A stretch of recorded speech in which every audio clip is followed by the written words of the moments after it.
ሁለት ልብ ደራሲ ዳንኤል አስቴል ተርጓሚ ብዙነህ አሰፋ ሁለት ልብ ተራኪ ኤደን አብርሃም በሰገነት ሚዲያ ብቻ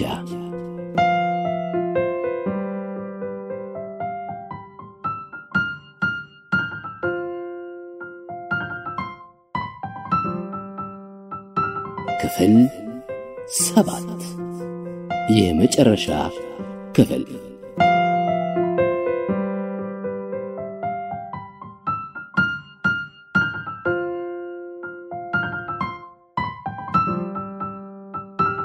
ምዕራፍ 32 የቀብሩ ዜና እንደታቀደው እጅግ በሚስጥር ቢያዝም በአንድ አነስተኛ ቤተክርስቲያን ውስጥ በተካሄደው ሥርዓተ ቀብር ላይ ግን ከመቶ ያላነሱ ሰዎች መገኘታቸው አልቀረም። ራፋኤላ ከእናቷና ከአባቷ ጋር ሆና በመጀመሪያው ረድፍ ላይ በሚገኝ አግዳሚ ወንበር ላይ ተቀምጣለች። የአባቷ ጉንጮች በእንባርሰዋል። እናቷ ደግሞ ለዚያ እጅግም በቅርብ ለማታውቀው ሰው ምርር ብላ እያለቀሰች ነበር። ከነርሱ ኋላ ካለ ረድፍ ላይ ደግሞ እናቷን አጅቦ ከስፔን ድረስ የዘለቀው የቤተ ዘመድ እድምተኛ ተቀምጧል።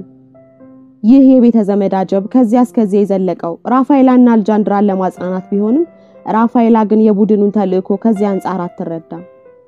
ቡድኑ ከቶንም እርሷን ከቦና አስገድዶ ወደ ስፔን ሊወስዳት የተወረወረ ልዩ የፖሊስ ጓድ መስሎ ነበር የታያት። ራፋኤላ ጸሎተ ፍትሃቱ በተካሄደበት ጊዜ አንድ ዘለላምባ እንኳን ጠብ ሳይላት ነበር ድርቅና ፍዝዝ እንዳለሽ ከፊት ለፊት የተጋደመውን የሬሳ ሳጥን የምትመለከተው። ወደ ሥርዓተ ቀብሩ ከመምጣታቸው በፊት እናቷ የመታሰቢያ ጉንጉን አበባዎችን በመልኩ አደራጅታ የጨረሰች ሲሆን አባቷም ቀሪውን ጉዳይ መስመር አስይዘውታል። ይሄኔ ደግሞ ራፋኤላ ምንም ስራ ስላልነበራት በክፍሏ ውስጥ ብቻዋን ቁጭ ብላ ነበር በሐሳብ ትብከነከነ የነበረው። ከሁሉም ይልቅ አሌክስ ነበር አሁንም ሄድ መጣ እያለ አምሯን የሚረብሸው። በመጨረሻ በተገናኙ ጊዜ በገጹ ላይ ያየችው አሳዛኝ ሁኔታና የተናገራት ሁሉ ከህሊናው አልጠፋም። ደግሞም ያን ሆኖ ስለ ሁኔታ ያለው አመለካከት የተሳሳተ መሆኑን አላጣችውም። እውነቱ አባቷ ስለ በደላኛነቷ እንደሚኮንኗት እንጂ እርሱ ጸጸቷን ከልቧ ለማጠብ በንጽህና እንደሚያወድሳት እንዳይደለ ትረዳለች። ከዚህም ጋር ሁለቱን ሰዎች በአንድ ላይ የማጣቷ ነገር ልቧን ያንገበግበዋል። አሁን ጆን ሄነሪን ያጣችውን ያህል አሌክስን ማጣቷን እርግጠኛ ሆናለች። ታዲያ አሁን ሥርዓተ ፍትሃት በሚከናወንበት ቦታ ላይ ትክዝ እንዳለች ተቀምጣ የሐዘን ማርሹን እያዳመጠች ይህን ሁሉ ስታሰላስል በድንገትም በዋከት መጣ ሳይባል እንደ ደራሹ አይኖቿን ያጥለቀልቅ ገባ። መላው ሰውነቷም ክፉኛ በሐዘን ተሰበቀ። ለአንድ ፈታኝ ቅስፈትም አውቄ አይደለም የገደልኩት እኔ ንጹህ ነኝ የሞተው በስህተት ነው ብላ ንጽህናዋን ለማወጅ ዳድቷት ነበር። ግን ወዲያው ንጹህ አለመሆኗን ለራሷ ነግራ በዚያች አሳሳሽ ቅስፈት ልክ እንደ ማዕበል በውስጧ የተንቀሳቀሰውን ሐሳብ ገታች።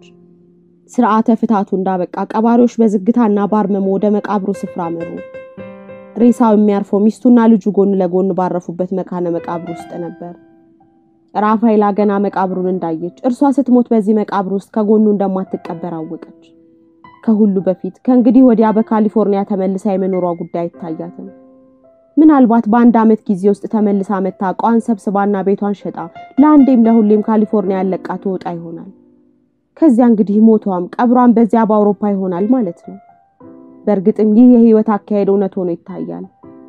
ግብአተ መሬቱ እንደተፈጸመ ቀባሪዎቹ እንደዚያም ባርመሞ ርጭ እንዳለ ወደ ቤት ተመለሱ። እቤት እንደደረሱም ራፋኤላ ቀጥታ ወደ ራሷ ክፍል ነበር ያመራችው። በክፍሏ ውስጥ ዕቃዎቿ በመልክ ተደራጅተው ተቀምጠዋል። ከእንግዲህ ምንም የምትሰራው የሌላት ሲሆን የምትናገረውና የምታየውም ሰው አትፈልግም። በአንጻሩ መላው ቤተ ዘመድም ላይ ያናግራት አድማ የመታ ይመስል ለመሐላ እንኳን አንድ የሚያናግራት ሰው ጠፋ። ደግሞም እያንዳንዱ ሰው የሆነውን ነገር አውቋል። ራፋኤላ የዘመዶቿ አይነን ሸሽታ በክፍሏ ውስጥ ብቻዋን ተቆልፋ ስለ ጆን ሄነሪ በትካዜ ታሰላስላለች። ከሁሉ በላይ ጽናትና ወኔው ያስደነቃት እርሱ መሆን ተመኘች። በውሳኔውም በፍጻሜውም ልቧ በብርቱ ቀና። በዚያ ጊዜ አንድ ብልቃጥ እንቅልፍ ኪኒን በእጇ ገብቶ ቢሆን ሙልጭ አድርጋ በዋጠሽ ነበር። እንግዲህ ከዚያ ወዲህ መኖር የምትከጀልበት ምንም ምክንያት ስላልነበራት ሞትን እንዳንዳሽ ናፈቀች። በሌላው ግን ደግሞ እንዲህ የቁም ስቃያውን ማየቷ ለወንጀሏ ትክክለኛ ፍትህ ሆኖ ተሰማት።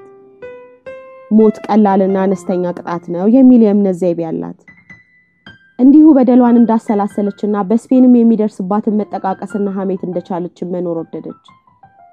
ወደዚሁ ደግሞ ሰዎች ከ40 ከ50 ዓመታት በኋላ መዘባበቻና መተረቻ አድርገው በየጨዋታው መሃል እንደማያነሷት ታውቃለች። እንዲያውም ሌላ ያልደረሱበትና የተሸሸጉት ታላቅ ጉድ ያለ እየመሰላቸው ሲጠረጥሩና ሲቆጩ እንደሚኖሩ ታውቃለች። ታዲያ ያኔ አይቺ ራፋኤላ በባሏ ላይ ሸፍጥና ዘማዊነትን የፈጸመች ታስታውሳታለህ? ራሱን እኮ ነው የገደለው። ያን ጊዜ እድሜዋ ስንት ቢሆን ነው? ግን ብቻ እርሷ ባሏን የገደለችው ሴት ነች እያሉ እንደዋዛ እንደሚዘባበቱባት በምናቧ ይታያታል። ራፋኤላ ይህን ሁሉ በሐሳቧ ስታወርድ ቆይታ በመጨረሻ ፊቷን በእጆቿ መዳፎች ሸፍና ይዩዋን ተያያዘችው። የምታለቅሰው ለአሌክስና ባጭሩ ለተቀጨው ፍቅራቸው ነበር። የምታለቅሰው ከአያሌ ዓመታት በፊት ያፈቅራት የነበረውና ኋላም ባሏ ስለሆነው ጆን ሄነሪ ነበር። ለፈጸመው ታላላቅ ስራዎች፣ በአንድ ወቅት ስለነበረው ብርቱና ጽኑ ስብዕናው፣ ዛሬ ደግሞ ስለደረሰባትና ስለሆነው ነገር ሁሉ እያሰበች ብዙ አለቀሰች። ከዚያ በኋላ ከክፍሏ ወጥታ ወደ መኝታ ቤቷ ሄደችና ክፍሉን ጥልቅ በሆነ የሐዘን ስሜት ለመጨረሻ ጊዜ ቃኘችው።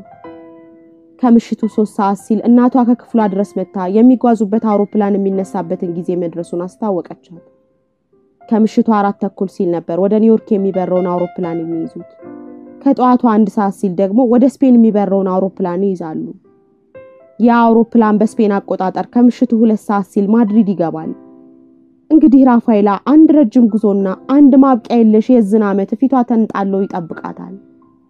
ራፋኤላ እህል ውሃዋ ከዚህ ቤት ማለቁን እያሰበች ዕቃ የተጫነባቸውን ሁለቱን የጉዞ ቦርሳዎቿን በግድ ጥርሷን ነክሳ በሁለት እጆቿ አነሳችና ወደ ምድር ቤት ወረደች። የሳን ፍራንሲስኮ እህል ውሃዋ እዚህ ላይ ያበቃ። ከጆን ሄነሪ ጋር ያላት እህል ውሃ ግን ቀደም ብሎ ነበር ያበቃው። ከአሌክስም ጋር ያሳለፈችው አጭር የፍቅር ምዕራፍ ገና ድሮ ከነቀውሱ ተደምድሟል። ስንዱ አለች እናቷ ከደጃፉ ቆማ ራፋኤላን በርጋታ እየተመለከተቻት። ራፋኤላ ወናና ባዶ በሆነ ስሜት እናቷን እያየሽ በአዎንታ ራሷን ነቀነቀችና ከክፍሉ ወጣ ሄደች።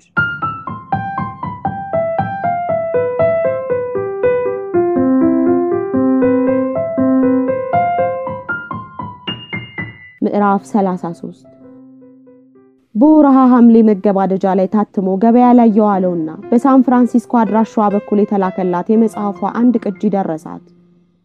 ራፋኤላ መጽሐፏን እንደተቀበለች እጅግ ሩቅ በሆነ ስሜት የረጅም ጊዜ ትኩር ብላ በተመስጦ ስትመለከተው ቆየች።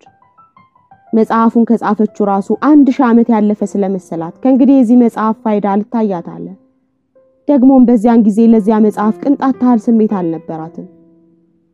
ልክ ስለ ህፃናቱ፣ ስለ ወላጆቿ፣ ስለ ዘመዶቿ፣ ስለ ራሷም ጭምር ምንም ስሜት እንዳጣች ሁሉ በአንድ ቃል ራፋኤላ ሁሉንም ነገር እጅ አላት ማለት ይቀላል። ላለፉት 5 ወራት ሰርክ ጧት እንዲሁ ክብድ እንዳላት የግዷን ከመኝታዋ ተነሳና ያን ጥላሸት የመሰለ ልብሷን ለብሳ ወደ ቁርስ ታመራለች።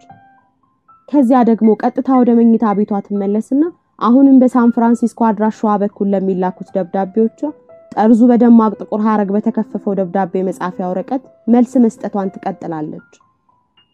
በምሳ ሰዓትም እንዲሁ ለአንድ አፍታ በእግሯ ትንቀሳቀስና ተመልሳ እዚያው ክፍሏ ውስጥ ትከረቸማለች። በምታደርገው የእግር ሽርሽር ደግሞ ብትለመን እንኳን ማንም እንዲከተላት አትፈቅድም። ራፋኤላ ሐዘኗን ከማጥበቋ የተነሳ ሰው እንኳን ማይጣላች። ይህ የኑሮ ፈሊጧ አሁን ይሆን ዘንድም ልክ ስፔን እንደደረሰች ነበር በማድሪድ ለመኖር የማትፈልግ መሆኗን ያስታወቀችው።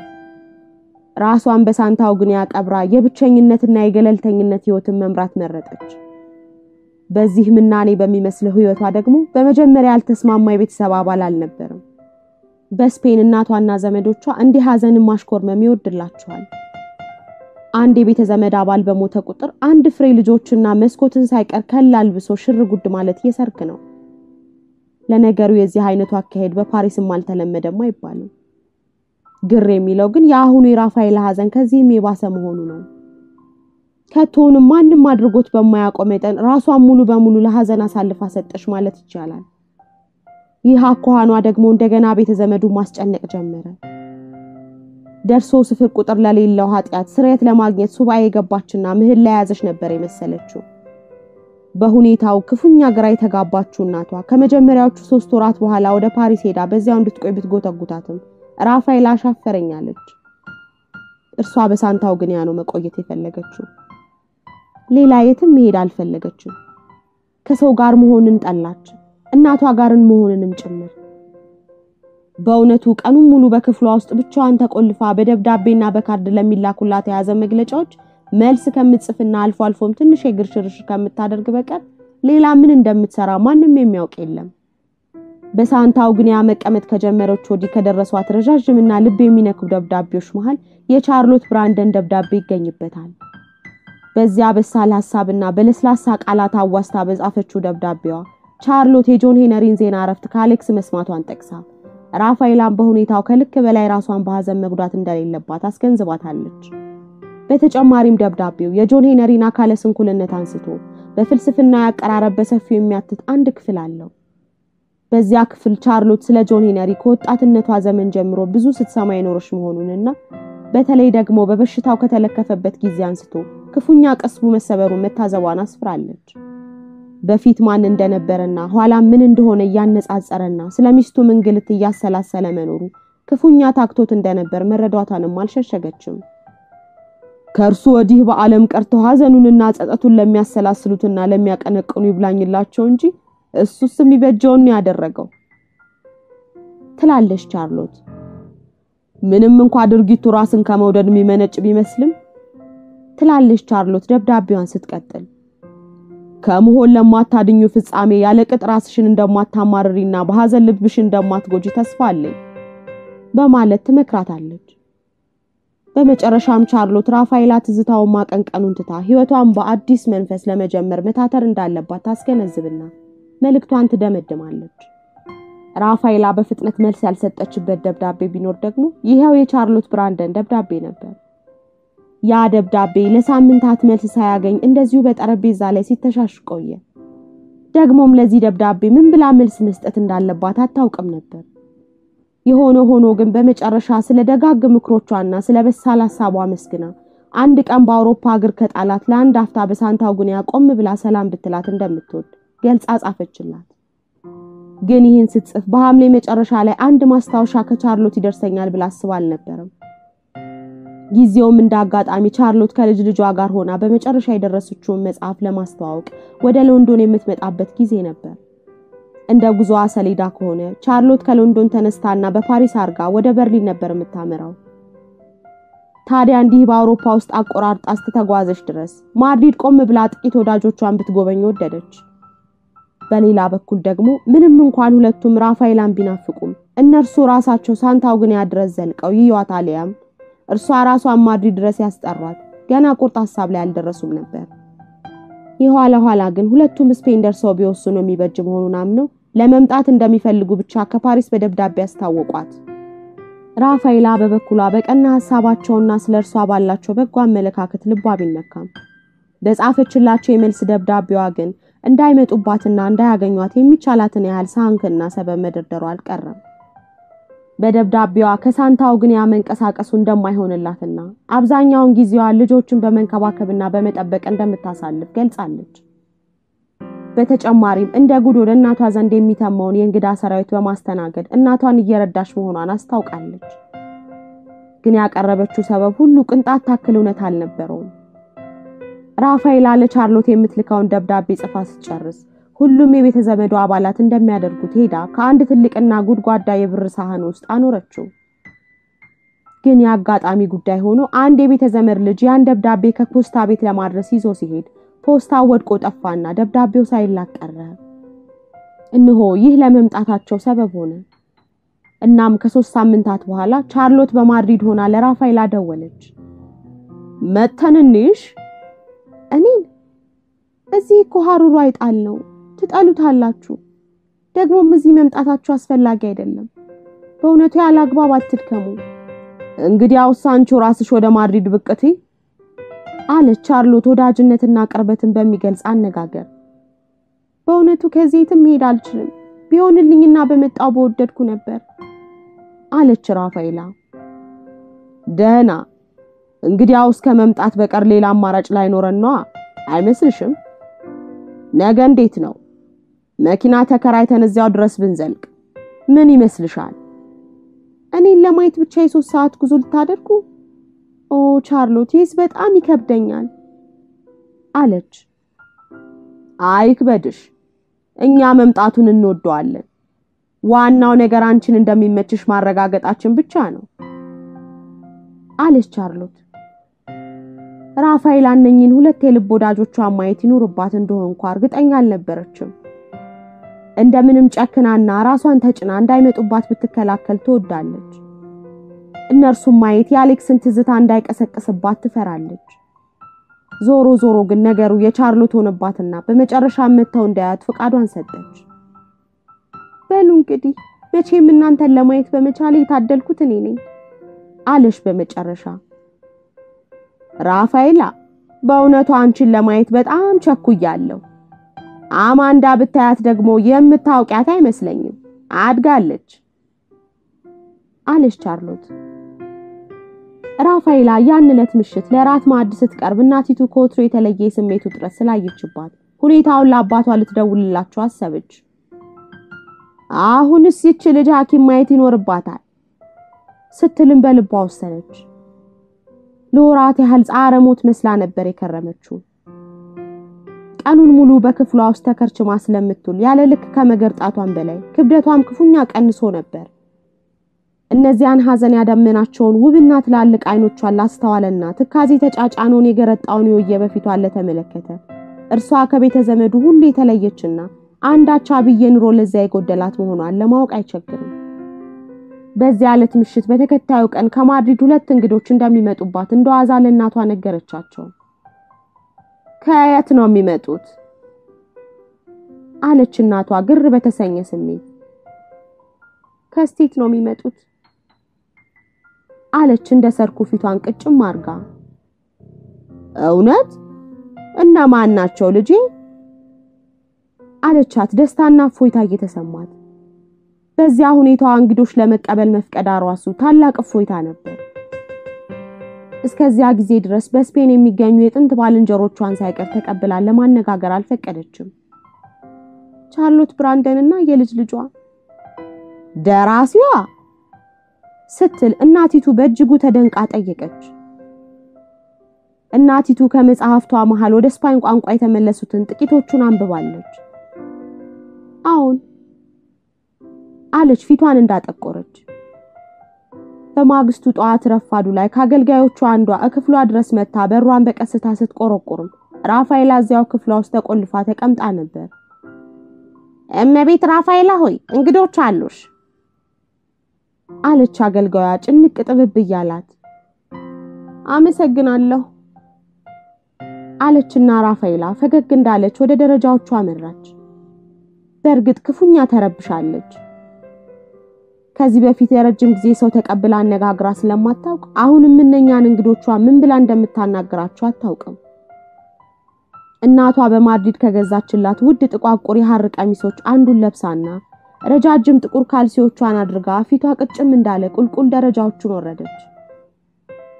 ከደረጃዎቹ ግርጌ ቆማ በአንዳች ጉጉት ተጠብቃት የነበረችውን ቻርሎት ገና እንዳየቻት ነበር ከድንጋጤዋ የተነሳ ያለ ውዴታዋ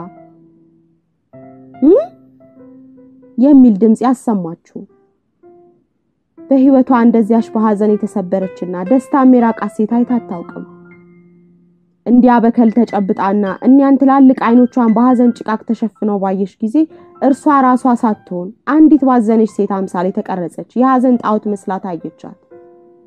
ራፋኤላ ቻርሎትን እንዳየሽ ፈገግ ለማለት ሞከረች። ፈገግታዋ ግን የእውንና መጽናናትን የሚገልጽ አልነበረም። ሁኔታዋ ሁሉ በአንድ አስፈሪና አሳዛኝ ዓለም ውስጥ የኖረች ስላስመሰላት ቻርሎት እየየ ብላ ለማልቀስም ከጀላት። ይሁንና እንደምንም ራሷን ተቆጣጥራ ሄዳ እጇን ጠበጠቻትና በአንድ ልዩና ጥልቅ ሐዘኔታና የቁጭት ስሜት እቅፍ አርጋ አንገቷ ስር ሸጎጠቻት። አማንዳም በተራዋ ሄዳ ያችን ሐዘን ልቧ የጎዳውን ሴት እቅፍ ስታደርጋት ዛሬም ውበቷ ክፉኛ በሐዘን ድባብ ከመሸፈኑ በቀር ያው የፊቱ መሆኑን አመነች። ልዩነት ቢኖር ያሁኑ ውበቷ ዝም ብለው ብቻ የሚያዩት ማንንም የማይጠቀምበትና ሚስጥሩንና እንቆቅልሹን ማንንም የማይፈታው መሆኑ ነው። በቆይታቸው ለሁለቱም የተረጋጋችና ፍንክንክ ደስተኛ እንደመሰለች ነበር ቤቱን የአትክልት ስፍራዎቹንና ቀድማያቱ ያሰሩትን ታሪካዊ የጸሎት ቤት ያስጎበኘቻቸው። ወደ ሳን ፍራንሲስኮ ተመልሰሽ አትሄጂም ስትል ቻርሎት ጠየቀቻት። ራፋኤላ በአሉታ ራሷን እየነቀነቀች በፍጹም ብሄድ ምናልባት ቤቱን ዘግቼ ለመመለስ ብቻ ነው። ምናልባት ይሄንንም እዚህ ሆኜ ስፈጽሞ ይሆናል አለች። እሺ ወደ ፓሪስና ወደ ማድሪድስ መሄድ አትፈልጊም? በጭራሽ ብላ አማንዳን እያየች ፈገግ አለች። ራፋኤላ እንደ አንድ የጥንት ጓደኛ ላናግርሽ እችላለሁ አለች ቻርሎት በጨዋነትና ርህሩህ መንፈስ። ምን ጊዜም አለች። እንደሚመስለኝ ማንም ከሚያስበው በላይ ራስሽን እየቀጣሽ ነው። ይህን ከገጽታሽ ለመታዘብ ችያለሁ። ራፋኤላ ምን ልነግርሽ እችላለሁ? በእውነቱ ማንስ ሌላ ሰው ቢሆን ከዚህ ጸልመታዊ ህይወትሽ አርነት ሊያወጣሽ ምን ማለት ይኖርበት ይሆን አለች። ራፋኤላ የአትክልት ስፍራውን እያየችና ራሷን በሐዘን እየነቀነቀች እኔ ከእንግዲህ ለምን ጊዜውም ነፃ አልሆንም ቻርሎት አለች እጅግ ትካዜ በተጫጫነው አንደበት። እንባዎቿም ካይኖቿ ይረግፋሉ። የዚህማ በዚህ ወህኒ በሚመስል ህይወት ውስጥ ራስሽን አስረሽ ልትቀሪ ነው። እንደኔ ከሆነ ግን ከቶንም የራስሽ ባልሆነ ጥፋት ነው እንዲህ በጸጸት እሳት ሊናሽን እያሳረርሽ ያለሽው። እኔም ማውቀው ባልሽ በህይወት በነበረበት ጊዜ ኑሮን ክፉኛ ይታክትና ይሰለች እንደነበር ነው። አንቺም ይህንን እውነታ ብታጤኙ ኖሮ የኔኑ በመሰለ ድምዳሜ ላይ በደረስሽ ነበር። አልደርስም። ወደፊትም በጭራሽ የምደርስ አይመስለኝም። ለነገሩ ይህ ምንም የሚፈይደው ነገር የለውም። የተሟላ ህይወት ነበረኝ። ለ15 ዓመታት ባለትዳር ሆኜ ኖሬያለሁ። እነሆ አሁን ደግሞ እዚህ ነኝ። መጀመሪያ ከተገኘሁበት ተመልሼ አለሽ በተሰበረ ልብ። ግን ይህ ቤት እኮ ላንቺ መኖሪያነት የሚሆን ቤት አይደለም ራፋኤላ። ደግሞ ማነጋገርሽ ልክ እንዳረጁ እንዳፈጁ አሮጊቶች ሆነብኝሳ። ምን ነዋ እንዳንቺ ላሉ ጉብል ወጣቶች ዓለምን ኮዲው በቃይ ማለት ይወግ ነው። ያ ስሜት ነው አሁን እኔን የሚሰማኝ። እንግዲያውስ ይሄ ጤና አይደለማ አለችና ቻርሎት ትክ ብላ ተመለከተቻት። ግን ለምን ከኛ ጋር ወደ ፓሪስ አትሄጂም አሁን አለች ራፋኤላ በሐሳቡ ብቻ ክው ብላ ደንግጣ። ዛሬ ማታ ወደ ማድሪድ እንበርና በማግስቱ መንገዳችን ወደ ፓሪስ እናቀናለን።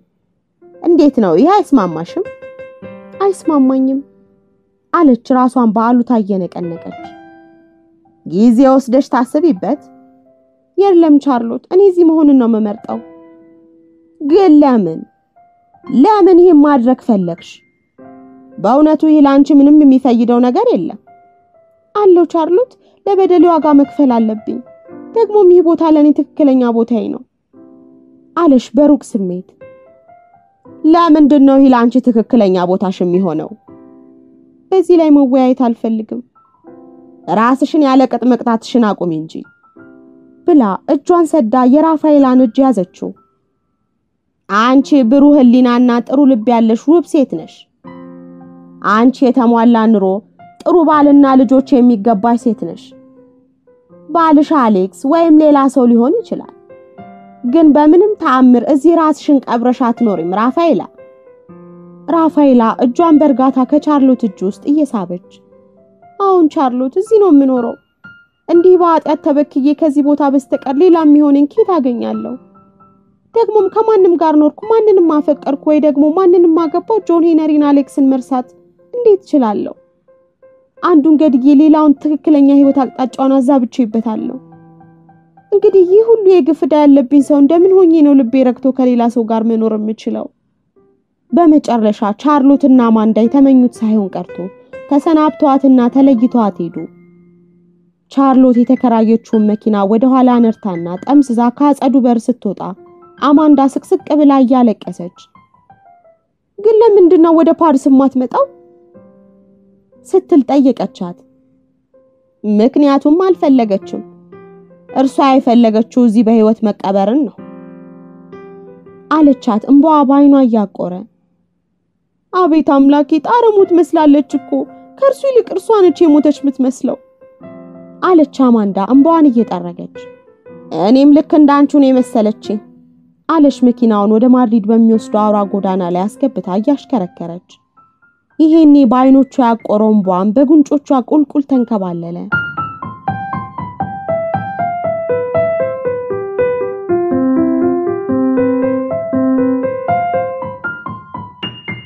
ምዕራፍ 34 በመስከረም ነበር አልጃንድራ ራፋኤላን በሐዘን መጠራሞቷን ትታ ነፃውን ዓለም እንድትቀይጥ መገፋፋት የጀመረችው። መላው ቤተ ዘመድ ከሳንታው ግን ያነቅሎ ወደ ባርሴሎናና ማድሪድ ሲተም ራፋኤላ ግን ክረምቱን ሙሉ የትም ዝር ሳትል በዚያው ለመቆየት ወሰነች። ሌላ የሕፃናት መጽሐፍ ማዘጋጀት ስለምሻ የትም መሄድ አልፈልግም የሚል ሰበብ ነበር ያቀረበችው። ምክንያቷ ከልብ የሚደርስ ባይሆንም ለመጽሐፍ ምንም ፍላጎት እንደሌላት ልቧ አሳምሮ ያውቃል። እንዲያም ሆኖ እናቲቱ አብራት ወደ ማድሪድ እንድትሄድ መወትወቷን አልተወችም። አብረሽን አትሄጂም አለቻት እናቲቱ። መሄድ አልፈልግም እማማ አለች ራፋኤላ ራሷን በእንቢታ እየነቀነቀች። ጅል አትሁኚ፣ የልቅስ ብትሄጂ ላንቺ ጥሩ ነው። ለምን? እኔ እንደው ወደ ቲያትር፣ ኦፔራና የማታ ድግሶች መሄድ አልፈልግም። 9 ወር ሞላ እኮ ራፋኤላ፣ ከእንግዲህ አልፎ አልፎ ከኔ ጋር መሄድ ትችያለሽ አለቻት እናቲቱ በትካዜ እያየቻት። አመሰግንሻለሁ አለሽ ክፍት እንዳላት እናቷን እየተመለከተች። ቢሆንም እኔ እዚህ ነው መቆየቱን የምፈልገው አለች። በዚህ አኳኋን ራፋኤላና እናቷ በአንድ ሰዓት ያህል ሲጨቃጨቁ ቆይተው እልባት ላይ ስላልደረሱ ራፋኤላ ሰርክ በእንዲህ አይነቱ ጊዜ እንደምታደርገው ከእናቷ ተለይታ ወደ ክፍሏ ሄደች። በክፍሏ ሆና ለሰዓታት ያህል የአትክልት ስፍራውን ስትመለከት በሐሳብ ስትባዝንና የቀን ህልሟን ስታልም ቆየች። ዛሬ እንደፊተኛው ጊዜ መልስ የምትሰጣቸው ደብዳቤዎች አይበዙባትም። መጽሐፍ የሚባል ነገርማ ጨርሶ ባይኗም አይዞርም።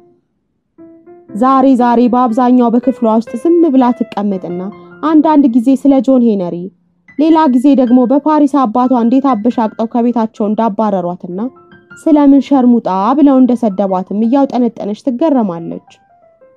ወዲያው ደግሞ ጆን ሄነሪ በሞተ ዕለት ምሽት ከቤቷ ስትደርስ የገጠማት ባዕድ ሁኔታ፣ አባቷ ከፓሪስ ገስግሰው ሲመጡ የተፈጠረባትን ስሜት እያስታወሰች በትካዜና በአርምሞ ትታሻለች።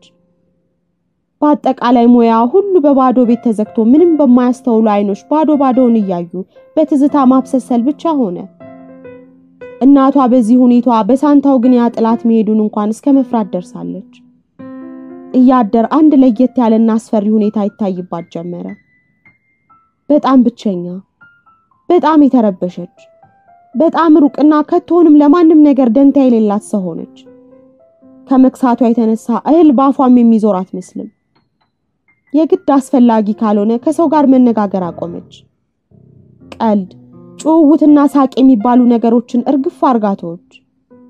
እንዲያ ባይተዋር ሆና እርሷን ማየቱ ራሱ እጅግ አሳዛኝ እየሆነ መጣ። ግን በመስከረም መጨረሻ እናቲቱ ይህን ሁኔታ ለመለወጥ በብርቱ ቆርጣ ተነሳች። አንቺ የምትዩም በይ እንጂ እኔ ግን ወደ ማድሪድ ልወስድሽ ቆርጬ ተነስቻለሁ አለች እናቲቱ። እናም ይዛት ሄደች። እናቷ ያን የክረምት ወቅት የተያዘችውን ተከታታይ የምሽት ድግሶችን በማዘጋጀት ስለነበር ቤቱ መደዳውን በሙዚቃ፣ በዳንኪራ፣ በሳቅና በሁካታ የተሞላ ነበር። ከዚህም ጋር መጠኑ ከፍተኛ የሆነ የመዝናኛ ወጪ በመፍቀድ በርካታ ሰዎችን ያካተተ ቡድን ወደ ልዩ ልዩ ዝግጅት በመውሰድ ትናንሽና ትላልቅ የራት ግብዣዎችን በማዘጋጀትና አያሌ ወዳጆቿን ጓደኞቿን በደስታ በማንበሽበሽ ዣምንጇን ታጧጥፈው ገባች። ይሁን እንጂ ራፋኤላ በህዳር መጨረሻ ላይ ይህን የመሰለውን የተንዛዛ ህይወት መታገስ ከማትችልበት ደረጃ ደረሰች። ሰርክ ለራት ከላይኛው ፎቅ ወደ ታችኛው በወረደች ቁጥር 40 የሚደርሱ ሰዎች የምሽት ልብሳቸውን ለብሰውና ጥቁር ክርቫት አስረው ስለሚጠብቋት ትሳቀቃለች። ክፋቱ ደግሞ እናቷ በግል ክፍሏ ውስጥ ሆና ብቻዋን እንዳትመገብ ከልክላታለች። በሐዘን ላይ ብትሆንም ከእንግዶች ጋር ራቷን መብላቷ ምንም ክፋት እንደሌለው አበክራ ነግራታለች። ይሁንና ራፋኤላ በእናቷ ሐሳብ አልተስማማችም። ስለዚህ ለጥቂት ቀናት በአባቷ ቤት መሰንበቱን ወዳ በህዳር ወር የመጀመሪያ ሳምንት ወደ ፓሪስ በሚበራ አውሮፕላን ቦታ እንዲያዝላት አደረገች። ራፋኤላ መምጣቷን ለማስታወቅ ለአባቷ ስልክ ደወለች። ለነገሩ መምጣቷን ብታስታውቅም ባታስታውቅም ምንም ልዩነት አልነበረውም። ፓሪስ በአባቷን ቤት የራሷ የሚሆነ ክፍል አላት።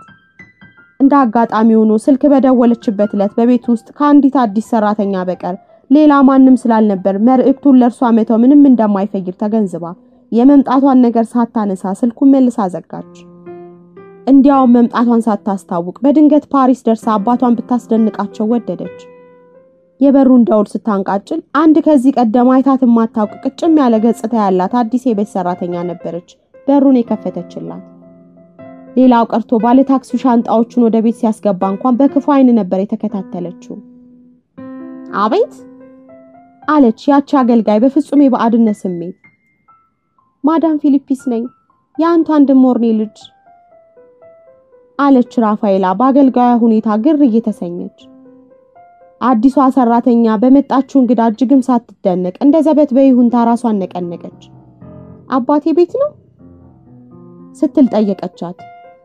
ሰራተኛዋ በጥርጣሬ እያየቻትና በአዎንታ ራሷን እየነቀነቀች ከላይኛው ፎቅ ናቸው አለች። እኔ እሱን ለማግኘት ወደ ፎቅ ልውጣ? እባክሽ አንቺ አሽከሮች ሻንጣዎቼን ክፍሌ ድረስ እንዲያመጡልኝ በማድረግ ብትተባበሪ አለችና ክፍሉን አታውቀው እንደው ብላ በሁለተኛው ፎቅ ላይ ያለው ያ ሰፊውና ሰማያዊ ቀለም የተቀባው የመኝታ ክፍል ነው አለቻት።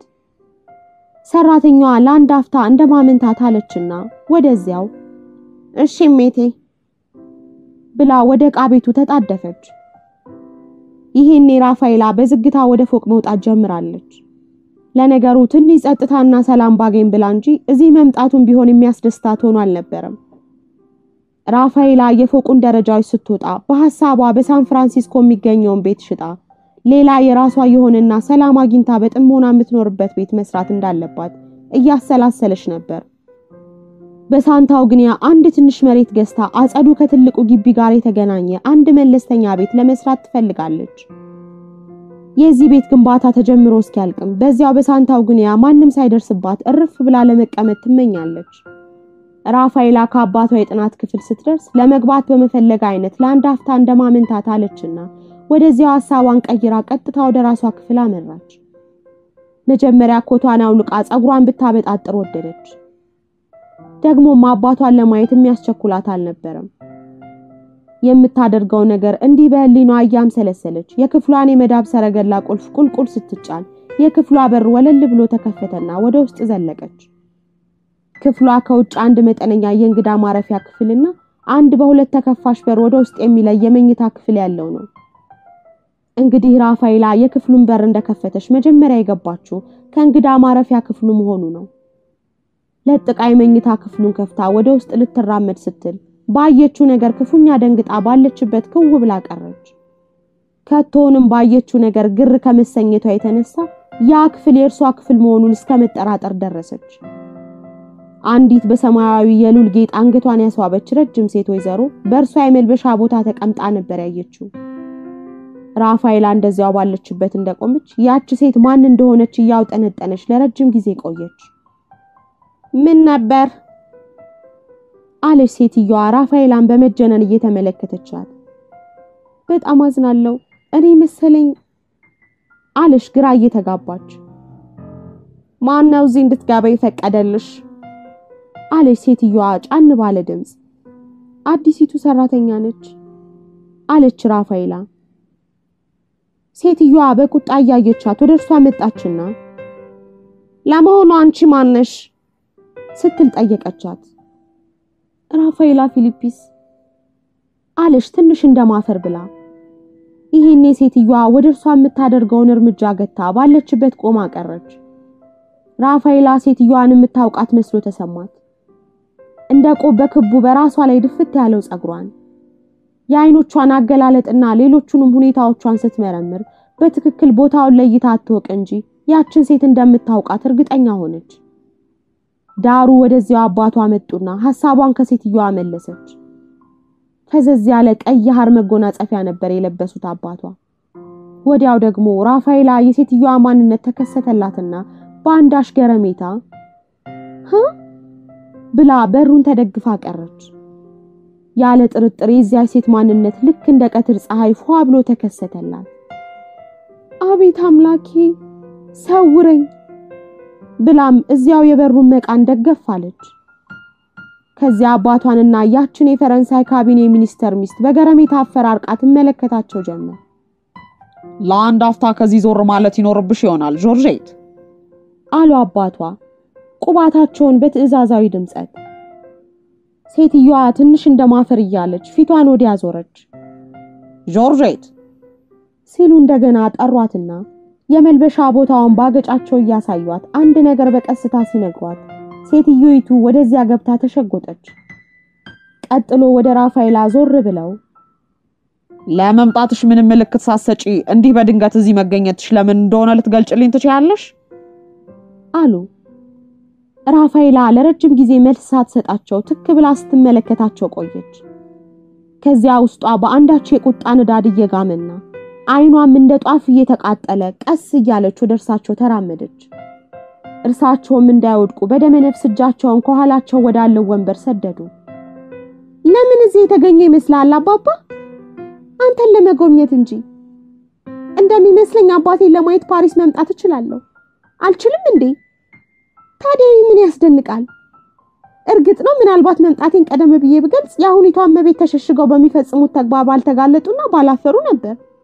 ግን ደግሞ እኔ በድንገት መምጣትን ብፈልግስ? ደግሞ የተወደድክ አባቴ ሆይ እዚህ ክፍል ውስጥ የመገኘቴ ምክንያት ይህ ክፍል የኔ ስለሆነ ነው። ይልቁንስ አንተን ራስህን መልሼ ልጠይቅህና እዚህ ክፍል ውስጥ ምን እያደረክ ነው? የመላእክትን ፍጹምነትና ርትዕነት የተጎናጸፍክ አንተ አባቴ ሆይ ከዓመት በፊት አንቺ ሸርሙጣ ብለህ ከዚህ ቤት አዋርደህና አራክስ ያባረርከኝ አባቴ ሆይ የ79 ዓመት አረጋዊና የ9 ዓመት ያልጋ ቁራኛ የነበረውን ባሌን ገደልሽ ብለህ አንቺ ነፍሰ ገዳይ በሚል ክፉ ስም የሰጠኸኝ አባቴ ሆይ እንግዲህ አሁን አንተ ሚስቱን የምታማግጥበት ሚኒስተር ነገ የነርቭ መታወክ ደርሶበት ቢሞት አንተም ነፍሰ ገዳይ ተብለህ ልትጠራ ነው። በዚህ መሙ ተማሩ ራሱን ቢገልስ እኔም በኃጢአተኝነት እንደፈረድክብኝ አንተም ግፍህን አምነህ ስለበደል ስርየት ለማግኘት እንዲህ እንደኔ እጅጉን የከፋውን ቅጣት ትቀበል ኑሯል።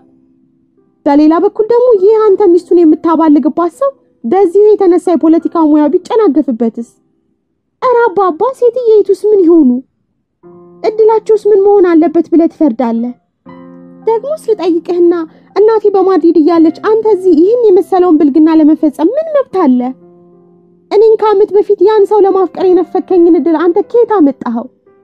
ኧረ እስቲ እንዴት መብት ሊኖርህ እንደቻለ ንገረኝ እባክህ አለቻቸው ዛር እንደወረደበት ሰው እንደ አንዳች እየተንቀጠቀጠችና እየተርገፈገፈች። ባለፈው ዓመት የፈጸምክብኝን በደል ስለምን ልትፈጽምብኝ ጨከንክ አባባ? በቤት ጣሪያ ስር ለአንድ አዳር እንኳን ሸርሙጣ ማየት ስለሌለብህ በዚያው ቀን እኔን ከቤት አባረህ ወደ ስፔን ሰደድከኝ። ግን አሁን ከቤት ጣሪያ ስር ሸርሙጣ ተገኘች አለችና ቀጥታ ሴትዮዋ በተቀመጠችበት አቅጣጫ ጣቷን አመለከተች። ከዚያ ወደ አባቷ ዞር ብላ ታዲያስ አባባ እንደ ሸርሙጣ ሆኜ ለአንድ አዳር እንኳን እዚህ ቤት መቆየት አይገባኝም አይደል? ይሁና። ግን አባባ ሸርሙጣው አንተ ነህ፣ እኔ ወይንም እሜቴ አይደለንም።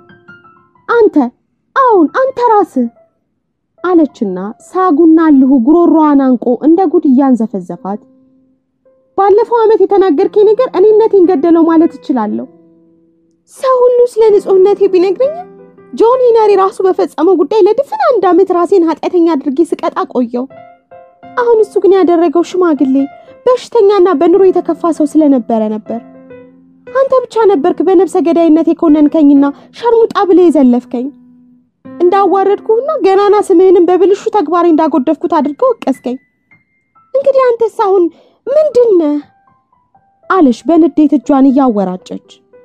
ከውርደቶቹ ሌባ ሰው ይህ ያንተ አይመስልህ? እሺ እንግዲህ አንተንስ አገልጋዮችስ ምን ይሉሃል?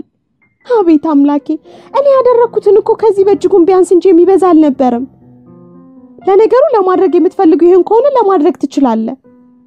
ደግሞ እኔ ማንኛና ነው ይሄን ማድረግ ትችላለህ ይሄን አትችልም? ይህ ትክክለኛ ድርጊት ነው ያ አይደለም የምልህ። ግን እኔ የምጠይቅህ እንደምን እኔን እንደዚያ ልትጠራኝ ቻልክ? ስለምንስ ያን ሁሉ ግፍ በእኔ ላይ ፈጸምክ? በፍጹም ይቅር አልልህም አባባ በፍጹም ብላ ስቅስቅ እያለሽ በምሬት ታለቅስ ጀመር። ራፋኤላ ተሳስቻለሁ።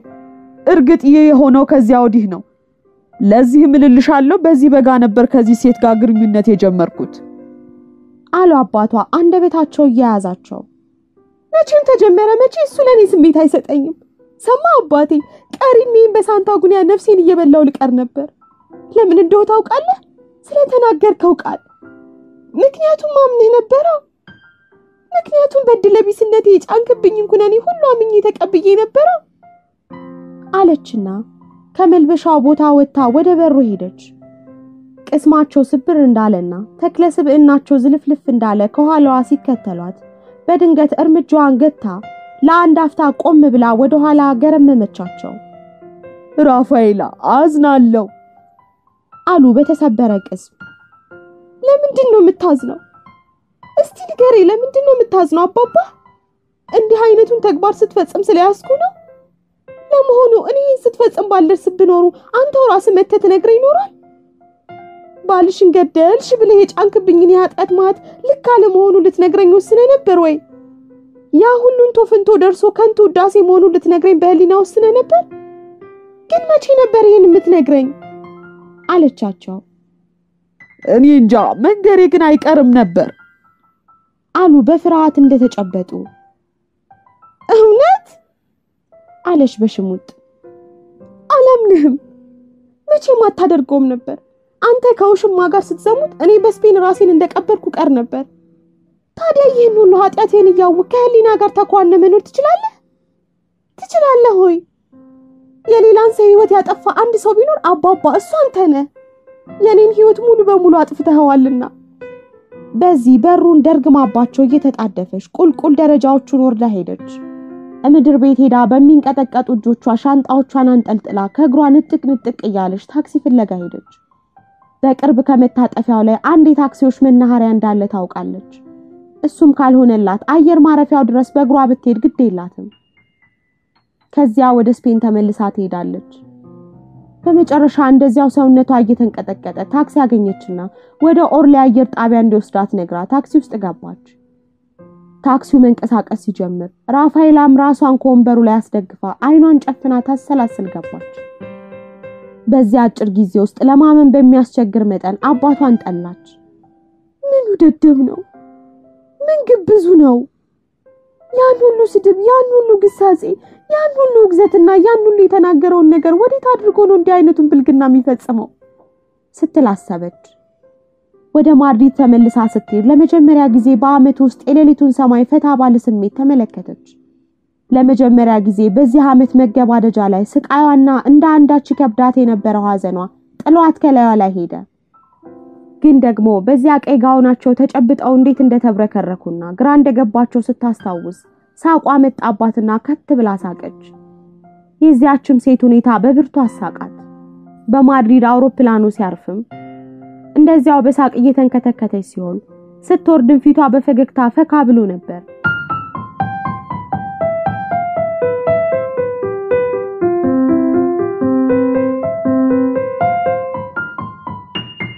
ምዕራፍ 35 በማግስቱ ጧት ራፋኤላ ለቁርስ ስትመጣ ምንም እንኳን ፊቷ እንደወትሮ ቢገረጣም አይኖቿ ግን ልዩ የደስታ ጸዳል ተላብሰው ነበር።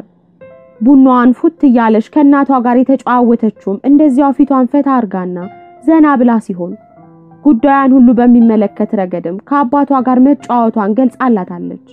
ለምን ፈጥነሽ መጣሽ ታዲያ ራፋኤላ? አለች እናቲቱ።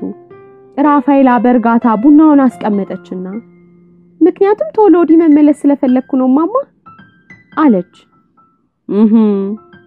አለች አልጃንድራ አንዳች ክፉ ነገር መፈጠሩን እየጠረጠረችና በጥንቃቄ እየተመለከተቻት። ለምን? አለች ደግሞ ፊቷን ቅጭም አርጋ።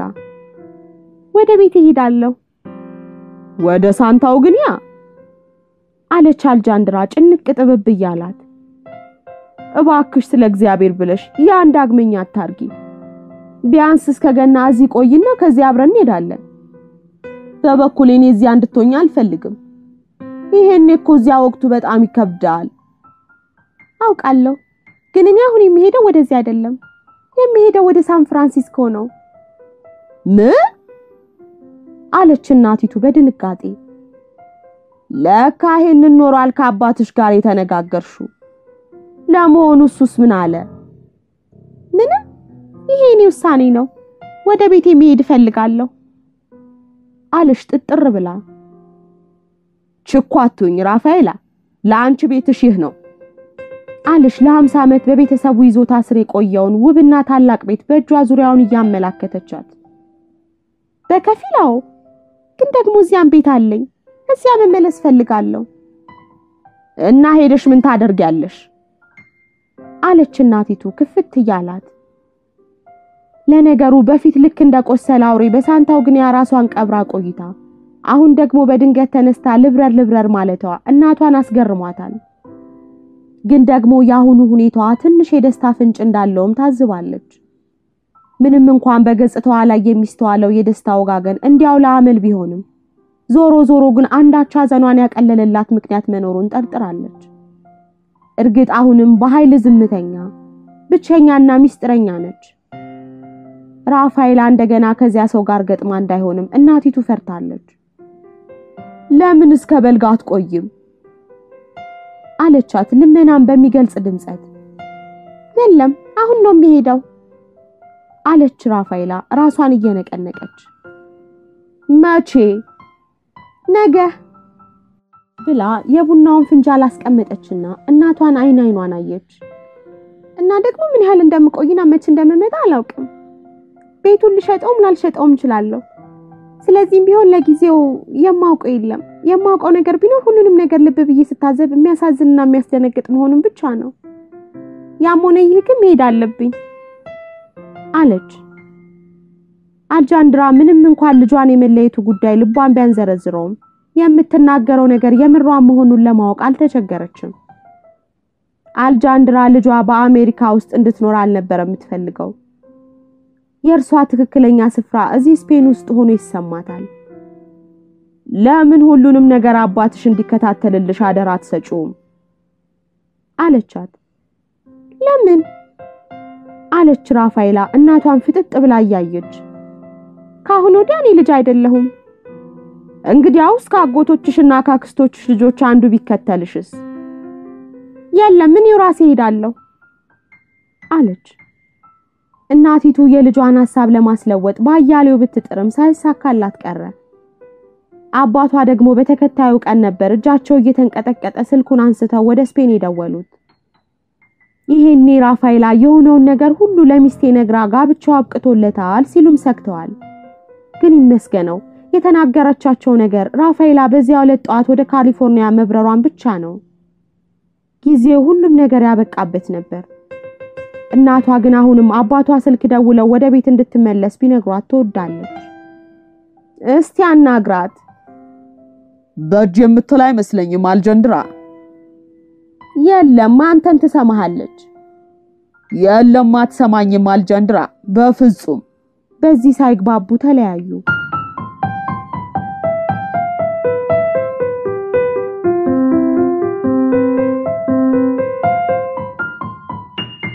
ምዕራፍ 36 በጠራው የታህሳስ ወር ባንዱ ቀን ከቀትር በኋላ ልክ ከቀኑ 9 ሰዓት ሲል ነበር አውሮፕላኑ በሳን ፍራንሲስኮ ዓለም አቀፍ አውሮፕላን ማረፊያ ያረፈው ፀሐይ በፍካት ብርሃኗን ትቸራለች አየሩ ለብ ያለ ነው ንፋሱ በኃይል ይነፍሳል እንግዲህ ራፋኤላ በዚህ ሁሉ መሃል ሆና ነው እንደምን ይሄን ከመሰለው የአየር ንብረት ርቃ አመት ሙሉ እንደቆየች ያሰበች የምትደመመው እዚያ በመገኘቷ ብቻ ነፍሷ በሐሴት እየረሰረሰች በጉምሩክ ሰራተኞች ፍተሻ የተመሰቃቀሉ ሻንጣዎቿን አስተካክላ ብርታትና ነፃነት እየተሰማት ከአየር መንገድ ወጥታ ታክሲ ያዘች ይሄኔ ግን እንደድሮ የሚጠብቃት ሊሞዚን አልነበረም ይሄኔ በአየር መንገዱ ልዩ መውጫ አልነበረም የወጣችው አሁን እንደፊተኛው የሚያጅባት የለም ይህ ደግሞ ደስ የሚል ስሜት ፈጥሮባታል ከቶንም መታጀቡንና መጠበቁ እጅጉን ሰልችቷት ነበር አሁን እንግዲህ ራሷን የምትጠብቅበትና የምትመራበት ደረጃ ላይ ደርሳለች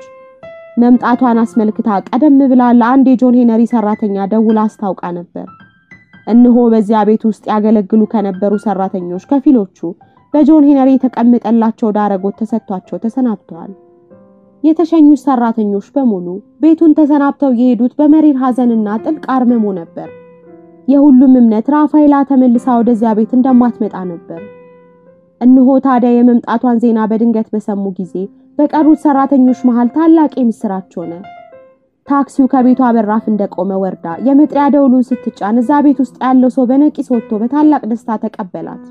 ተመልሳ የመሄዷን ጉዳይ ገና ከወዲሁ ልባቸው ቢጠረጥርም አንድ ጊዜ እንደገና እርሷን በማየታቸውና ከጎናቸውም አንድ አውራ በማግኘታቸው በጣሙን ተደሰቱ። በዚያ ምሽት ስለ ክብሯ አንድ ድንቅ የምግብ አይነቶች የሚገኙበት የራት ግብዣ ተደረገ። በዚያ ዕለት አገልጋዮቹ ሁሉ በቃ ግምጃ ቤት ውስጥ ተሰብስበው እንዴት እንደከሳች፣ እንዴት እንደተከፋች፣ እንዴት እንደደከመችና ምንኛ አይኖቿ በሐዘን ድባብ እንደተሸፈኑ አንስተው አሙ። ግን ራፋኤላ በዚያ ዓመት ካሳለፈችው ጊዜ ሁሉ ይሄ እንደሚሻላት ማን በነገራቸው? ራፋኤላ አገልጋዮቹን ለማስደሰት ያን ዕለት ከነርሱ ጋር ገበታ ቀረበች። ከዚያ በዝግታ እየተዘዋወረች ቤቱን መጎብኘት ጀመረች። ቤቱ ጭር ያለ የሚጫጫንና ያለፈ ዘመን ያናኗር ዘይቤ ቅሪት ሆኖ ታያት። ግን ደግሞ የዚያ ቤት ፍጻሜ መቃረቡን ልቧ አላጣውም። ሳን ፍራንሲስኮ የመኖሪያ ጉዳይ በእርግጥ የተቆረጠ ቢሆንም በዚያ ቤት ውስጥ ተመልሳ እንደማትኖር ታውቃለች። ፎቁን በዝግታና ባርመሞ ሽቅብ እየወጣች ያ ቤት ሁሌም ሲጫጫናት እንደኖረ ያምሰለሰለች ተከዘች። ቀስ በቀስ እየተበላ ጆን ሄነሪን በዚህ ቤት ውስጥ መጠናቀቁን በፍጹም አትረሳም። ወዲህ ደግሞ ልቧ በሳን ፍራንሲስኮ ቅሪ እያለ ያስቸግራታል። ግን እንደሱም ቢሆን በአንድ መጠነኛ ቤት ውስጥ ነው መኖር የምትሻው። ልክ ሳሌጆ እንደሚገኘው የአሌክስ ቤት አይነት። አለመታደል ሆኖ ይህን ሰው ለአንድ አፍታ እንኳን ላታስታውሰው ብትወድም ሊሆንላት አልቻለም። እመኝታ ቤቷ ደጃፍ ስትደርስማ ሁሉም ነገር መጥቶ በአይኗ ፊት ድቅን ብሎ ወደ ውስጥ የመግባቱ ነገር አልሆንላት አለ። አሌክስ ዘንድ የምትሄድበት ሰዓት እስኪደርስ ድረስ እየተቆነጠነጠችና እየተቅበጠበጠች ያሳለፈቻቸውን እነኛን የምጥ ምሽቶች ስታስታውስ ሆዷ ክፉኛ ባባ። እናም እዚያ እንደቆመች ዙሪያዋን እየቃኘች ስለርሱ አሰበች። እንዴት እንደኖረ፣ የት እንደደረሰና ያለፈው ዓመትስ እንዴት እንዳሳለፈ በትካዜ እያሰበች አሰላሰለች። አዘነችለትም። በቅርብ ስለሱ ምንም ያልሰማች ሲሆን ወደፊትም እሰማለሁ ብላ ተስፋ አታደርግም። ደውላ እርሱን የማግኘት ውጥንም የላትም። መምጣቷን እንኳን ደውላ ልትነግረው አልፈለገችም። ሳን ፍራንሲስኮ ተመልሳ የመጣችው ጆን ሄነሪን በጥሞና ለመዘከር ብቻ ነው። እኩለ ሌሊት ሆኖ ነበር ሌሎች ክፍሎችን ስታዳርስ ቆይታ በመጨረሻ ወደ ጆን ሄነሪ ክፍል ስትገባ ለረጅም ጊዜ በክፍሉ ውስጥ ቆማ የክፍሉን ዙሪያ በተመስጦ ተመለከተች። እያነበበችለት፣ እያጫወተችው፣ አብራው እየበላች እየሳቀች ያሳለፈቻቸውን ጊዜያትን በጥሞና አስታወሰች። ወደዚያው ደግሞ በማታውቀው ምክንያት እጅግ ያስደስቱት የነበሩት ግጥሞችን አስታወሰች። ዛሬም እንደ ትናንቱ እነኛን ግጥሞች ማንበብ ያለባት ይመስል በዝግታ ወደ መጽሐፍ መደርደሪያው ሄዳ ግጥሞቹ ያለበትን መጽሐፍ ትፈልግ ጀመር። ከጥቂት ጊዜ በኋላ ከመጽሐፍት መደርደሪያው የመጨረሻ ረድፍ አንድ ከሳ ያለ ቅጽ ያለው መጽሐፍ ስባ ወጣች። ብዙውን ጊዜ ይህን መጽሐፍ ካልጋው አጠገብ ከሚገኘው ጠረጴዛ ላይ ነበር የሚያስቀምጠው። አደጋው በደረሰለት ያን መጽሐፍ እያነበበ ይሆን ስትልም መደምደሙ አልቀረም። ሁኔታው ከእውነት ጋር የማይገጥም ረቂቅ የህሊና ሐሳብ ቢመስልም ራፋኤላ ግን ያን መጽሐፍ በእጇ እንደያዘች ካልጋው ጎን ተቀምጣ ያኔ በደቡባዊ የፈረንሳይ ግዛት የጫጉላ ጊዜያቸውን እያከበሩ ያነበቡትን ግጥም ስታስታውስ ዛሬም በእውን ከጎኗ ያለ የመሰላት ትጽናናለች። ይህ መጽሐፍ ወጣት በነበረ ጊዜ የገዛው መጽሐፍ ነበር። ራፋኤላ እንደዋዛ ፈገግ እንዳለች መጽሐፉን መገላለጽ ስትጀምር አንድ በሰማያዊ ወረቀት እልባት የተደረገበት ምዕራፍ ላይ ደረሰች። እልባት የተደረገበትን ቦታ ስትገልጠው አጣጣሉ የጆን ሄነሪን የመሰለ የእጅ ጽሑፍ ያለበት ወረቀት አየችና ልቧ በድንጋጤ ትርክክ አለ። ከመሞቱ በፊት የተወላት የመጨረሻ መልእክት ነበር። ራፋኤላ ያን ጽሑፍ አንዴ ወርዳው በስተግርጌ ፊርማውን ስታይ ባይኖቿ ሙሉም ባግጥም አለ። የኔዋ ውዷ ራፋኤላ በሚል የሚጀምረው ደብዳቤ እንቧ ኮለል ብሎ በጉንጯ እየወረደ ነበር ማንበብ የጀመረችው። ማብቂያና መጨረሻ በሌለው አታካቼ የወዘመኔ ማሳረጊያ ላይ ያሳለፍኩትን የመጨረሻ ምሽት እንዲሁ አታካሽ ማብቂያ የለሽ ነበር። ግን ደግሞ ታድያለሁ ስለምን አንቺን ነበረኝና እንደምን በዋጋ ማትተመኝ ታላቅ ጸጋዬ ነበር ሹዴ እንከን የሌለሽ ፍጹም አልማዝ። ደስታዬን ተስፋዬንና መጽናናቴን ሳሰለችና ሳታጓዲ ስትሰጪ ኖርሽ። አሁን ግን ታላቅ ይቅርታሽን ብቻ እንድትሰጪኝ ነው የምለምንሽ። ስለዚህ በጣም ብዙ አስቤ ነበር። በጣም ረጅም የሆነ ነፃነት ስለፈለኩ ነው ሄድኩት። እነሆ አሁን ልሰጥሽ የምችለው ፍቅሬን ብቻ ከኋላ ትቼልሽ ለዘላለሙ አለፍኩ። ግን ሞቷል ብለሽ አታስቢ፣ ነፃ ወጥቷል እንጂ። ጆን ሄነሪ ፊሊፕስ። ራፋኤላ ያን ደብዳቤ ደግማ ደጋግማ አነበበችው። እንዳለፍኩ ሳይሆን ነፃ እንደወጣው ቁጠሪኝ ነው የሚለው ደብዳቤው። እነሆ በመጨረሻው ደብዳቤ ትቶላት መሞቱን ደረሰችበት። ታላቅ ብስራት ነበር። ራፋኤላ ከደስታዋ የተነሳ በተቀመጠችበት በድን ሆና ቀረች። ይቅርታ እንድታደርግለት ነው የለመናት። እንዴት ግራ የሚያጋባ ታሪክ ነው። አላለፍኩም ነፃ ወጣው እንጂ ነው ያላት። እውነትም አሁን ደርሳ ይህ ሐሳቡ ትክክል መሆኑን አመነች። ዘከረችው። እናም በዚህ ዓመት ውስጥ ለመጀመሪያ ጊዜ ያን የሆኑ ነፃነት ተሰማት። ከዚያ ወዲህ ሁለቱም ነፃ መሆናቸውን ልቧ ያበሰራት በቤት ውስጥ መዘዋወሯን ቀጠለች። አሁን እርሷና ጆን ሄነሪ ከእንግዲህ ወዲህ ነፃ ናቸው። እንደ እውነቱ ከሆነ የፈጸመው ልቡ እንደተመኘው ነው። አዎ ለእርሱ ትክክል የመሰለውን አደረገ። በዚህ ልታዝንበት አልፈለገችም። እንግዲህ አሁን ለመሄድ ለመንቀሳቀስ ነፃ ነች እና በህይወቷ እንደገና ተመልሳ ምሉዕ እርሷነቷን ተጎናጸፈች። ይሄኔ ለአሌክስ ደውላ ስለ ደብዳቤው ልትገልጽለት አስባ ነበር። ግን ከዚህ ሁሉ ጊዜ በኋላ እንደገና ተመልሳ ህይወት ውስጥ ጣልቃ መግባት ጨካኝነት መስሎ አፈራች። ወዲህ ደግሞ ሁኔታውን ልትነግረው በጣም መጓጓቷ አልቀረም። ደግሞም እኮ አሁን ሁለቱም ጆን ሄነሪን ያልገደሉ ስለመሆናቸው እውነቱ ወጥቷል እና ምንም ያስፈራቸው ነገር አለ። በዚያው ዕለት ከሌሊቱ በ9 ሰዓት ወደ መኝታ ክፍሏ ተመልሳ ስትገባ ሁለቱን ሰዎች በፍቅርና በውዴታ አሰበችው። ሁለቱንም ከዚህ ቀደም አፍቅራቸው በማታውቀው መጠን አፈቀረቻቸው። ይመስገነው አሁን ሁሉም ነፃ ናቸው። ሶስቱም በመጨረሻ። አሁን በማግስቱ ጧት ቤቱን የጨረታ ማስታወቂያ ወጣችበት። የንብረት ወኪሏን ደውላ አነጋገረች። በስታንፎርድ እና በዲሲ ዩኒቨርሲቲዎች የሚገኙት ቤተ መጻሕፍትና ሌሎች ቤተ መዘክሮችን በስልክ አወያየች። እንግዲህ በመጨረሻ የመሄጃዋ ጊዜ ቀረበ። አሁን ይህ ወለል ብሎ ይታያታል። የት እንደምትሄድና ምን እንደምትሰራ በውል አትወቅ እንጂ ከዚያ በአንድ ወቅት የጆን ሄነሪ ከነበረውና ግን አንድ ቀን እንኳን የራሷ ከማይመስላት ቤት ፋኗን የምታነሳበት ሰዓት መድረሱ ይሰማታል። በጣም እርግጠኛ ባትሆንም ምናልባት የምትሄደው ወደ አውሮፓ ሊሆን ይችላል። ዞሮ ግን የጆን ሄነሪ ደብዳቤ ከተበከለችበት የኃጢአት ወሰክ አንጽቷታል። በመጨረሻ ያ ደብዳቤ በጥንቃቄ አጣጥፋ ከቦርሷ ውስጥ ከተተችው። ከሌሎች ታላላቅ ሰነዶች ጋር በባንክ ልታስቀምጠው ፈልጋለች። እንዲያውም ካሏት ሰነዶች ሁሉ ለዚህ የላቀ ስፍራን ሰጥቷለች። በሳምንቱ መጨረሻ ቅርሶቹን ለቤተ መዘክሮች መጽሐፍቱንም ለሁለት ዩኒቨርሲቲዎች አከፋፍላ በቃች።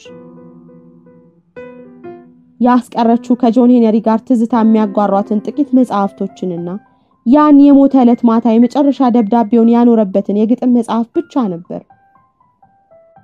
አባቷ ስልክ ደውለውላት ደብዳቤ ማግኘቷን በገለጠችላቸው ጊዜ ለረጅም ጊዜ ሲታክዙ ቆይተው ነበር። በመጨረሻም በተሰባበረ ድምጽ በዚያ ዕለት ለተናገሯት ክፉ ነገር ሁሉ ይቅርታ እንድታደርግላቸው የጠየቋት። ሁኔታውን እጅግም በክፋት እንደማትወስድባቸው ገልጣ አበረታታቻቸው። ግን ሁለቱም ስልኩን ወደ ማቀፊያው ሲመልሱ እንደምን ያን መዘዘኛ ዓመት እንዳለፉትና እንዴት አንዱ ሌላውን በማይሽር አኳኋን እስከ ወዲያኛው እንዳቆሰለ በየፊናቸው ማሰላሰላቸው አልቀረም። እርሷስ ለጆን ሄነሪ ምስጋና ይግባውና ለዚያ መዳኛ ለማይገኝለት የልብ ቁስሏ መፈውሻውን አግኝቶላታል። በዚያ ደብዳቤው እጅግ ውድና የላቀ ስጦታን አበረከተላት፣ እውነትን። እናም ነፍሷ ከጸጸት ዳነች።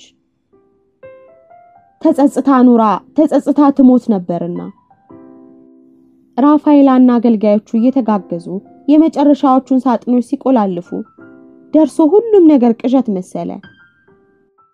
እዚያ ከመጣች 2 ሳምንት ሊሆናት ትንሽ የቀራት ሲሆን በተከታዩ ሳምንት ገና ላይ ወደ ስፔን ተመልሳ ለመሄድ አቅዳለች።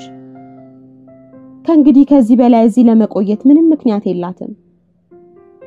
ቤቱ እንደው ለአንዲት በጣም ለወደደችው ሴት ተሽጧል።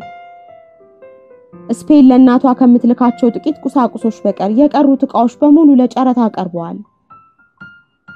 እንግዲህ ይህ ሁሉ ከሆነ በኋላ እዚህ የምትቆይበት ምክንያት ምን አለ?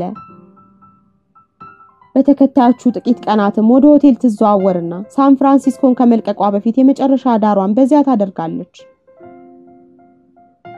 ከእንግዲህ እዚያ ቤት የሚቀረው እንደ ጽላሎት ውርውር የሚለው ትዝታ ብቻ ነው። ባህር አልባሳት ተኩነስንሳ ወይም በውድ የሉል ጌጥ ተንቆጥቁጣ ከጆን ሄነሪ ጋር ለአራት ማዕድ የቀረበችበት ትዝታ፣ አብረው ሆኖ በምሽት እሳት እየሞቁ እየተጫወቱና እየተሳሳቁ ያሳለፉት ትዝታ፣ ያን ቤት ለመጀመሪያ ጊዜ ያየችለት በህሊኗ የቀረጸችው ትዝታ ትዝታ ትዝታ ትዝታ ከገና በዓል ሳምንት ቀድሞ በዓለው አንድ ዕለት ልክ 12 ሰዓት ላይ ራፋኤላ ጓዟን ሁሉ አንሳስራና ሰትራ በቃች። ነገር ግን የዛን ቤት ትዝታ አልችለዋለች። ኋላ ቢቸግራት የዚህን ቤት ትዝታ ልክ እንደ ቃጭየው ልሂድ ይሆን እስከ ማለት ደረሰች። ቀኑ መሽቶ የቤት አገልጋዩዋ እራት በማዘገጃጀት ላይ ነበረች። ራፋኤላ ደግሞ ለመጨረሻ ጊዜ ቤቱን በሐዘንና በትካዜ እየተመለከተች ነበር። ሁሉም ዕቃ በወጉ ታሽጎ አጫራቾች እንዲወስዱት ተዘጋጅቷል። ራፋኤላ አሁንም አንዴ እንደገና ልቧ ወደ አሌክስ መሸፈቱ አልቀረም። በሐይቁ ዳርቻ ከተገናኙ ወዲህ እነሆ አሁን ዓመት ሊሆናቸው ነው። ለአንድ አፍታ ተመልሳ ብትሄድ ታገኘው እንደሆነ እያሰላሰለች በሐሳቧ ተደመመች። ወደዚያው ደግሞ እንደማታገኘው አምና ስለ ከንቱ ምኞቷ እንደ ዘበት ፈገግ አለች። አሌክስን የማግኘት ህልሟ እንዳበቃለትም እያሰበች በእውነቱ በዚያ ቤት ውስጥ የምታነበው መጽሐፍ አልነበራትም። የምትጽፈው ደብዳቤ አልነበራትም። የምትመለከተው ቴሌቪዥን አልነበረም። ለአንድ አፍታ በእድሜዋ ለመጀመሪያ ጊዜ ወደ ሲኒማ ቤት ለመሄድ ዳዳትና ወደዚያው ይህን ሐሳቧን ቀይራ ትንሽ የግር ሽርሽር አርጋ ወደ መኝታዋ ለመመለስ ወሰነች። በማግስቱ ጥቂት የምትጽፋቸው ጉዳዮች ነበሯት። ራፋኤላ ያኑ በአካባቢና እነኛን የሚያማምሩ ቤቶች በስስት ለመጨረሻ ጊዜ እየቃኘች በዝግታ ረባዳውን መንገድ ተከትላ ቁልቁል ወረደች። እነኛን ውብና የሚያማምሩ ቤቶች ዳግመኛ በህይወቷ እንደማትናፍቃቸው ልቧ ያውቃል። ይልቁም ከሳን ፍራንሲስኮ ስትሄድ የሚናፍቃት አንድ ከፊት ለፊቱ ሮዝ ግራጫና ነጭ ቀለም የተቀባ አነስተኛ ፎቅ ቤት ነው። የአሌክስ ቤት።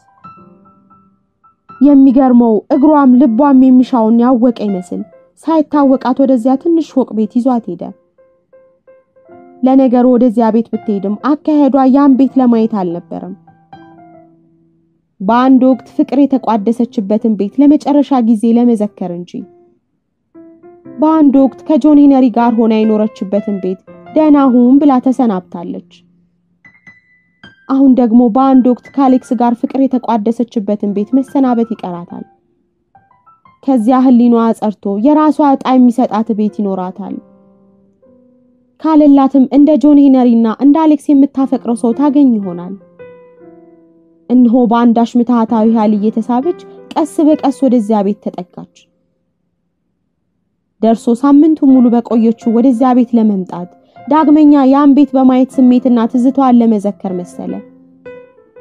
ስትደርስ ቤቱ ጭር ብሎና ጨልሞ ስላየች ማንም ይኖርበታል ብላ አላሰበችም። ይሄኔ ሌላ ቦታ ምናልባትም በኒውዮርክ ቢሆንስ ስትልም ማምሰለሰለች። ማንዲ ደግሞ በኮሌጅ እንደምትሆን ለመገመት አልቸገራትም። ይሄኔ ለገና ረፍት ወደ እናቷ ብትሄድ አሊያም ከቻርሎት ጋር ወደ ህዋይ ብትጓዝ ነው አለች በሐሳቧ። በድንገት እነኛን ሁሉ ሰዎች ከርሷ ህይወት ያላቸውን የማይለካ ርቀት እያሰላሰለች ቀና ብላ የቤቱን መስኮቶች ሽቅብ ተመለከተች። የትም ይሁን የት ግን አሌክስ ደህና እንዲሆን በልቧ ትመኝለታለች። ግን በዚህ ሁሉ መሃል ልብ ያላለችው ነገር በአንድ ጥቁር አውቶሞቢል ውስጥ ረጅምና መልከቀና ሰው ከመሪው አጠገብ ቁጭ ብሎ በአንድ አሽገረሜታ እንደሚያስተውላት ነው። መንገዱ ላይ ቆማ ቤቱን በትንግርት የምትመለከተው ያቺ ሴት ራፋኤላ መሆኗን ቢያውቅም ግን የሚያው ነገር እውነት አልመስል ብሎ ተጨንቋል። በእውነቱ ህልም ወይም ቅዠት የሚያይ ነበር የመሰለው። ያች ቀጭን ረጅምና ጸጉሯን ጠቅለል አርጋ ሸብ ያረገች ሴት ከሩቅ ሲያያት በእርግጥ ራፋኤላን መስለዋለች። ሆኖም እርሱ እስከዚያ ጊዜ ድረስ የሚያውቀው ራፋኤላ በስፔን መኖሯን ነው። በዚህ ላይ ዓለምን ጠልታ ምናኔን የሚመስል ህይወት በሳንታው ግን ያየመራሽ መሆኗን እናቱ ነግረዋለች። በመጨረሻ አሌክስ ያች ሴት ከርዝመቷና ቅጥነቷ አንፃር ራፋኤላ ለመሆኗን አምኖ የመኪናው ሞተር አስነሳና ወደ ቤቱ ገባ። ያ ጥቁሯን አውቶሞቢል ማየት የሚወደው ልጅ ደግሞ ከመንገዱ ወዲያ ማዶ ቆሞ እንደ ልማዱ መኪናዋን ይመለከታል። ግን በዚያ ጊዜ አሌክስን ትኩረት የሳበው ልጁ አልነበረም። በመኪናዋ መስታወት ውስጥ የሚያዩ የዚያች ሴት ገጽታ እንጂ። እሷ ነበረች። እሷ በታላቅ ፍጥነት ከመኪናው ወጣና ሩጫ በሚመስል እርምጃ ወደ እሷ ሄዶ አጠገቧ ሲደርስ ቆሞ ፍዝዝ ብሎ ይመለከታት ጀመር። እርሷም ስታየው ክው ብላ ደንግጣ ሰውነቷ አንዳንዳች ይርድ ገባ። ያው ብና ሰልካካው ፊቷ ከልክ በላይ ከስቶ አይኖቿ ከመቼው ይልቅ ተልቀው ሰውነቷ ጣምኖና አንድ የሥራ ልብስ ቢጤ ለብሳ ነበር። ዳግመኛ ማላያትን ብሎ ተስፋውን የቆረጠባት ራፋኤላ ነበረች። በከንፈሯ ላይ ለአመል ፈገግታ ይታይባታል። በቀስታ ከአይኖቿ ከብለል ያለ የሚወርደውን እንባዋን ግን ማየት ያስቸግራል። አሌክስ ፍዝዝ እንዳለ ባለበት ቆሞ ሲቀር ራፋኤላ ግን እንባ ከአይኗ እየተዝረከረከና ከንፈሮቿ በፈገግታ ፈልቀቅ እያሉ ልክ በመካከላቸው ያለው ወንዝ እንደምትሻገር ሁሉ በቀስታና በጥንቃቄ ወደ እርሱ ተራመደች። ወደዚያው እርሱን በፈገግታ ከፈት ማለት ጀመረ። ለምን እንደመጣች አልገባውም። እሱን ልታገኝ ይሁን ወይስ እዚያው ተገኝታ ትዝታዋን ልትዘክርና ምኞቷን ልታልም? ለሁሉም ግን አሁን አግኝቷታልና ከቶንም በቀላሉ የሚለቃት አይሆንም። ተመልሶ ከርሷ መለየት ፍጹም ማይሆን ነው። እነሆ በመጨረሻ በመሃላቸው የቀረው አጭር ርቀት ራሱ በአንድ እርምጃ አጠናቆ ጥምጥም አለባት። ከዚህ ወዲህማ መኪናው መንገድ መሃል ለመሃል ቆመው እንደ ጉድ ይሳሳሙ ጀመር። ግን ይመስገነው በአጋጣሚ የሚያልፍ መኪናም አልነበረም። ከዚህ ወዲህ ሁለቱ ክንድ ለክንድ ተያይዘው ወደ አትክልቱ ስፍራ አምርተውና በዚያ ወደ ቤት ገብተው ጭልጥ አሉ።